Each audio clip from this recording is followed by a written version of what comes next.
చెన్నారం గ్రామ సర్పంచ్ ఎన్నికల వేళలో టీడీపీ సిపిఎం బలపరిచిన బీఆర్ఎస్ అభ్యర్థి తోళ్ళ అశ్విని గారు కుటుంబ సభ్యులైన శ్రీనివాస్ గారు మనతో ఉన్నారు. వారిని అడిగి తెలుసుకుందాం.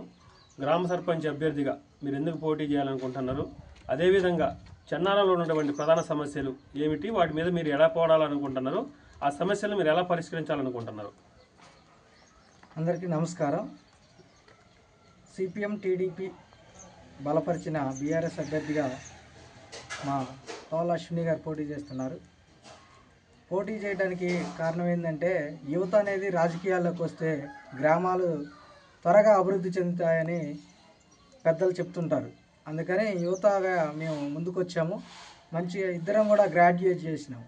గ్రామంలో ఉన్నటువంటి సమస్యలు ప్రతి ఒక్కటి కూడా ప్రతి గడపకు వెళ్ళి గ్రామంలో ఉన్న సమస్యలు కూడా ప్రతి ఒక్కటి తెలుసుకొని ఆ సమస్యలను ఎలా పరిష్కరించాలో కూడా మేము ఒక గ్రాడ్యుయేట్ చేసినాం కాబట్టి ప్రతి ఒక్క సమస్యను కూడా మేము తెలుసుకొని ఆ సమస్యను ఎలా పరిష్కరించాలో కూడా మేము ఆలోచన చేసి ఆ సమస్యని త్వరగా పరిష్కరిస్తామని కూడా తెలియజేస్తున్నాం. అలాగే గ్రామంలో సర్పంచ్ పదవి అనేది ఒక పదవి కాదు, అదొక బాధ్యత. గ్రామంలో ఈ బాధ్యత అనేది సర్పంచ్గా గెలిపిస్తే ఈ బాధ్యతని, ఈ ఊరి బాధ్యతను మొత్తం కూడా మా భుజాల మీద వేసుకొని ఈ గ్రామాన్ని ముందుకు తీసుకెళ్తామని కూడా తెలియజేస్తున్నాం. గ్రామంలో ఉన్నటువంటి ప్రధాన సమస్య ఏమిటి, మీరు దాని మీద ఎలా పోరాడాలనుకుంటున్నారు? మన గ్రామంలో ప్రధానంగా వినపడే సమస్య చెలక మీద వాటర్ సమస్య అనేది బాగా ఇబ్బందిగా పడుతున్నారని అక్కడ తిరుగుతున్నప్పుడు అక్కడ ప్రజలు తెలియజేశారు. ఆ సమస్యని మేము గెలిచిన వెంటనే ఆ సమస్యను తీర్చడానికి అక్కడ బోరు వేయటం కానీ లేదా ట్యాంకు ద్వారా కానీ అక్కడ నీళ్ళ సదుపాయం కల్పించి ఆ ప్రజల యొక్క సమస్యని త్వరగా పూర్తి చేస్తామని కూడా హామీ ఇస్తున్నాం. ఇంకా అలాగే సీసీ రోడ్లు కూడా కొంత లేవు అక్కడ. ఆ సీసీ రోడ్ల నిర్మాణం కూడా త్వరగా చేపడతాం. ఇంకా వీధి లైట్లు, తర్వాత డ్రైనేజీ సిస్టమ్ కూడా చాలా అధ్వానంగా ఉంది. ఆ డ్రైనేజీ సిస్టమ్ కూడా త్వరగా పూర్తి చేస్తామని కూడా తెలియజేస్తాం.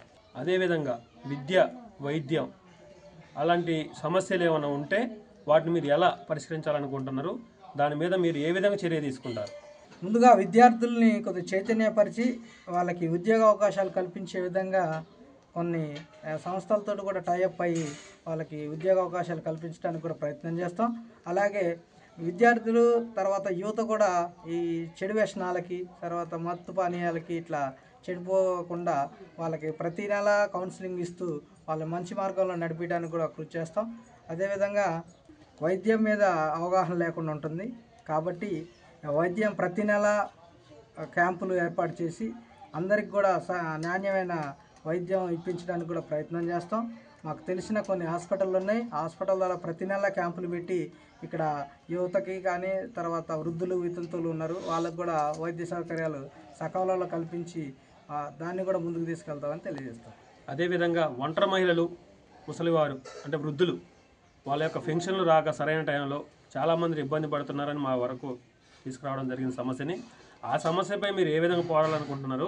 అసలు వృద్ధులకి ఎందుకు ఇంత జాప్యం చేస్తున్నారు? కొత్త పెన్షన్లు కానీ ఉన్న పెన్షన్ని సకాలంలో ఇవ్వకపోవడం వల్ల వృద్ధులు ఎంతో సమస్య పడుతున్నారు. ఆ సమస్యను మీరు ఎలా పరిష్కరిస్తారు?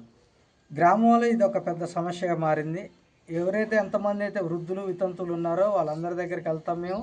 వాళ్ళందరిది కూడా అర్హులైతే మాత్రం వాళ్ళ కంపల్సరీగా వాళ్ళ దగ్గర నుంచి రిప్రజెంటేషన్ తీసుకొని ఎంపీడీఓ దగ్గర కూర్చొని కూడా వాళ్ళకు త్వరగా ఈ సమస్యను పరిష్కారం అయ్యే విధంగా కూడా మేము చేస్తాం. ప్రతి ఒక్కరికి, వృద్ధులకి, వితంతులకి, పెన్షన్దారులు అయితే వాళ్ళకి తప్పకుండా కూడా న్యాయం చేస్తామని తెలియజేస్తున్నాం. ఈ అవకాశం ఇచ్చినటువంటి నాయకులకు, పార్టీ ప్రజలకు, ఈ గ్రామ ప్రజలకు నా యొక్క నమస్కారాలు తెలియజేస్తున్నాను.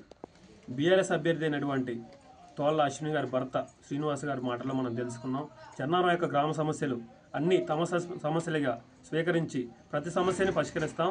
మమ్మల్ని గ్రామ సర్పంచ్గా ఎన్నుకుంటే ప్రతి సమస్యని మా భుజాలపై వేసుకొని సమస్యను పరిష్కరించే విధంగా చూసుకుంటామని శ్రీనివాస్ గారు చెప్తున్నారు. ధన్యవాదాలు.